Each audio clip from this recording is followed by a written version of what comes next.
just going to come up with fake names for all individuals involved. Either way, I'm now sure that this has happened to plenty of kids before and since then anyways. If I don't reveal a name, I'm sure as hell they can't track me.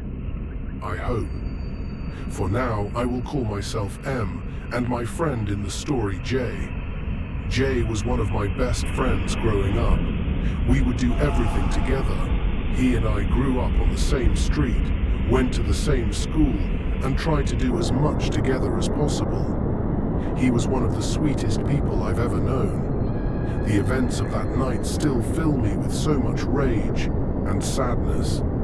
It was Halloween night, and I remember the whole day like it was yesterday, although I wish I didn't. I was 12 and Jay was 13 at the time. Both of our birthdays were in October, so we'd always be excited about going up in number and feeling more mature and on our own on Halloween nights. This was finally the first night that both of our parents let us go trick-or-treating on our own. I know why now, but to us then it was a new sense of freedom that I felt. A freedom I wouldn't feel again for many years. Jay said in a leadership tone that we were finally on our own now, weren't we? I responded quietly that I supposed so. I had always been sorta scared of being on my own, but like I said before, the sense of freedom did feel good, so I wasn't gonna complain.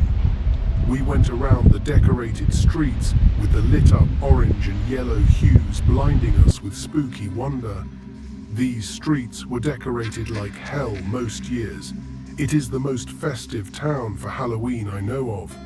And honestly, it was confusing to me as a child when Christmas time would come around and not nearly as many places were decorated for that holiday spirit. It was almost as if Halloween was some kind of sacred holiday in this town. As Jay and I walked down the streets, I started noticing things not feeling exactly right.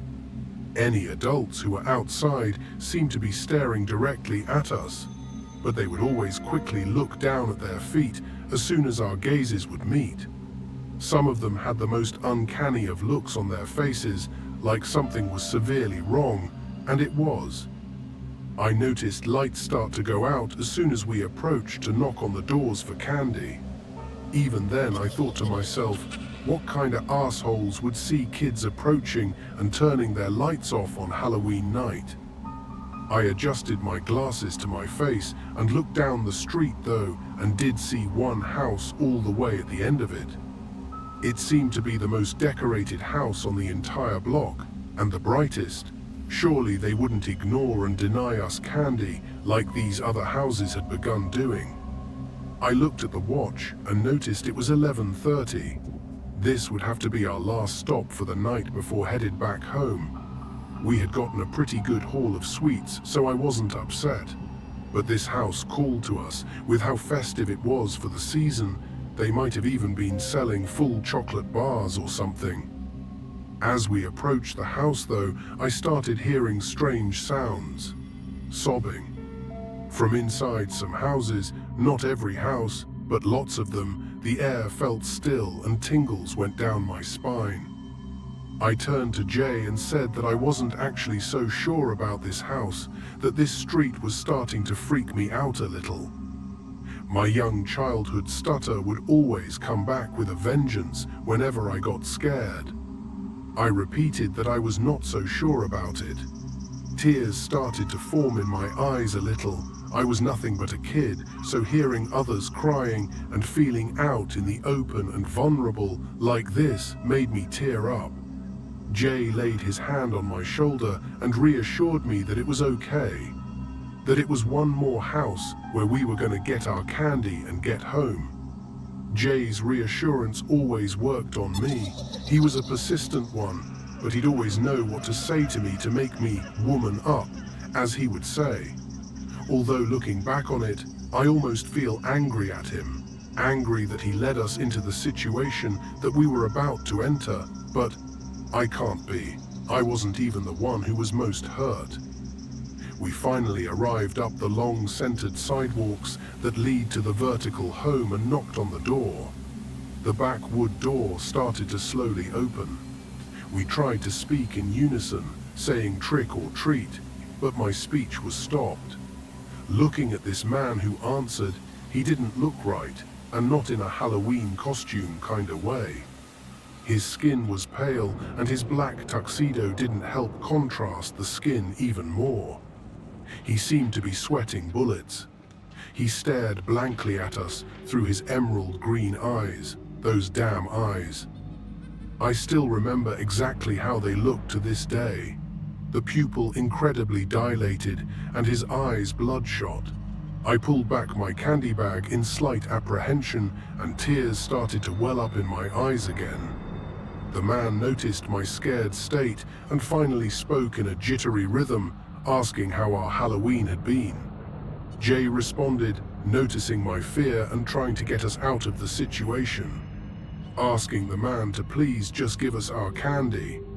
The man seemed to be growing impatient, tapping his feet on the ground and saying with gritted teeth that he was just trying to make some small talk with us kids. He pulled on his tux collar, sweating profusely.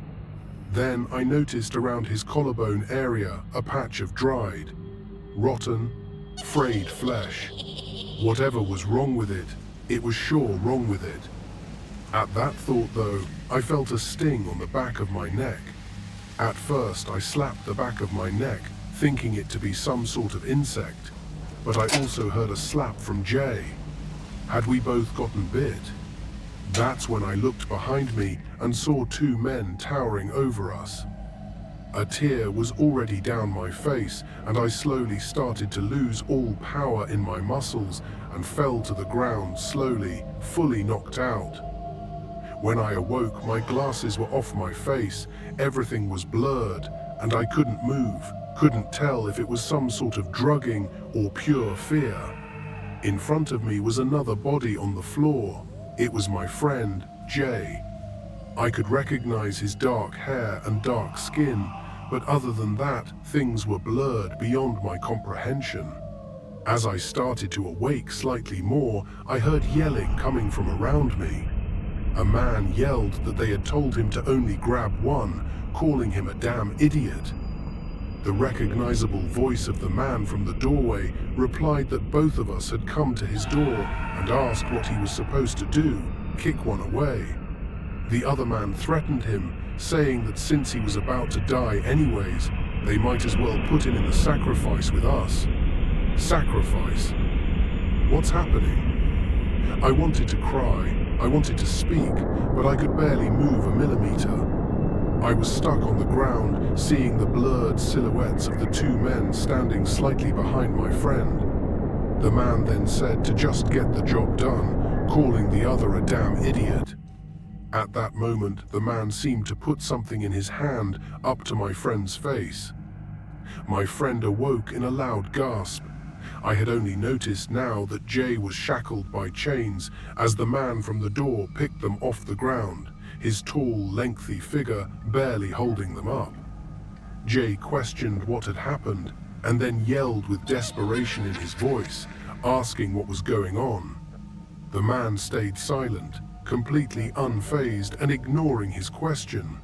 Jay pleaded, calling him sir, apologizing and asking if we did something wrong, saying we were very, very sorry. The desperation in Jay's voice, every word he was yelling, rings back in my head every damn day. I couldn't see well enough to see if he was crying, but just from his voice, I could tell he was. I tried my best to speak, but all I could muster up were mutters too quiet to hear Jay's yelling. My friend was being pulled away from me. I couldn't tell exactly where we were, some kind of forest from what I could hear and tell. Jay's screams became louder but further away, and I could see the man dragging him by the chains he had him tied to into the darkness ahead of me. Jay screamed and begged the man to stop, apologizing again and again before his voice suddenly stopped. Did something happen? I heard the rustling of chains in the distance. It was so quiet, and all I could hear was the sight of wildlife around me. Then I heard footsteps fastly approaching, closer and closer. The dirt was being trampled. I saw dirt start to kick up near me when I saw the man from the door run right past me without my friend, and heard a scream that still haunts me every day. It was Jay. I couldn't see him, but I could hear him, his voice trembling and breaking as his scream grew louder. But it wasn't the only sound I heard. A guttural roar was let out. Whatever had just made that noise was surely no human. The roar grew in power before I heard a large crunch and a scream whipping in the air, more screaming. I couldn't see a thing, but I could hear the horror beyond the darkness. That was until, a couple of meters ahead of me, I could see a blurry red pile of mush in front of me, followed by something slowly walking up into the moonlight. To this day, I can't describe it. Not only could I not see it clearly in the first place, but even then it seemed indescribable. It was something furry and had almost the physique and look of a wolf, it seemed, but much larger. Its eyes were glowing red, and its teeth were also red, probably not naturally looking back on it. It seemed to have patches of fur that weren't all there, showing what seemed like thin, veiny skin on the inside. It then picked up the red, mushy pile and started swinging it around in its mouth like a dog playing with a toy, blood splattering everywhere. I felt the liquid splash onto my face, and it dripped down onto my eye, causing half my vision to be colored red. It stung like hell, but at that moment I couldn't care less. My adrenaline was already running so high I could barely feel it. It was then that the monster dropped the mush and started walking slowly towards me. This is it for sure. I'm done for. I barely even lived. I'm just a kid. It's not supposed to happen like this. It sniffed and sniffed as it got closer, coming slightly more into my blurred view. It kneeled and growled viciously, only inches away from my face.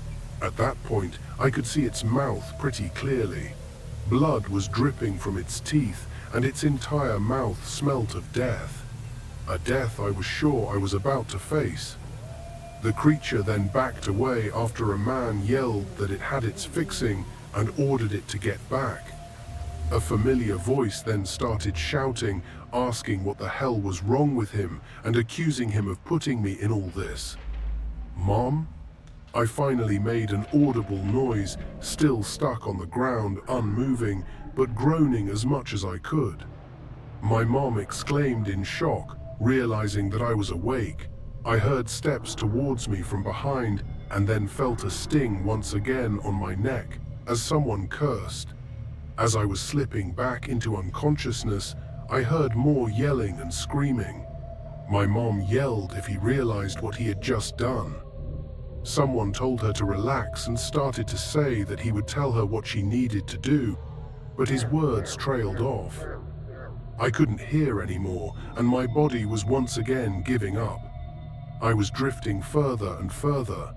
My mom then spoke again, calling me honey, but as I woke up, I noticed I was no longer in those woods. I was in my room. She said that all the spookiness yesterday must have given me nightmares. I pushed myself into her arms and held in for a close hug, calling her mommy. She reassured me softly that it had all just been a dream. But no. I backed off my mom a bit. My eye was still stinging, and later that day I was told my friend Jay had gone missing on his way home last night. Bullshit. I know what I saw that day was real, and none of the people in that godforsaken town can tell me otherwise. I tried to convince everyone, tried to convince my mom, hoping to whatever god there is out there that she wasn't in on this. But even she started calling me crazy. Around the time I turned 18, the scars from this incident never healed. The attitude of everyone around me shifted, and only a month into my adulthood, my own mother forced me into a mental hospital for a whole year. I saw things there, things I can't unsee, but I've gone on too long. If anyone is interested in that time in my life, I might make an update to this post, but ever since I got out of there 3 years ago, I left that town and never turned back. I feel like I can't trust anyone anymore. But I might as well try telling some internet strangers the real truth, right? I still don't know exactly what is going on in that town, but I know it's something sinister. I wonder if I should go back or not. Or if I did, whether or not they would even accept me back.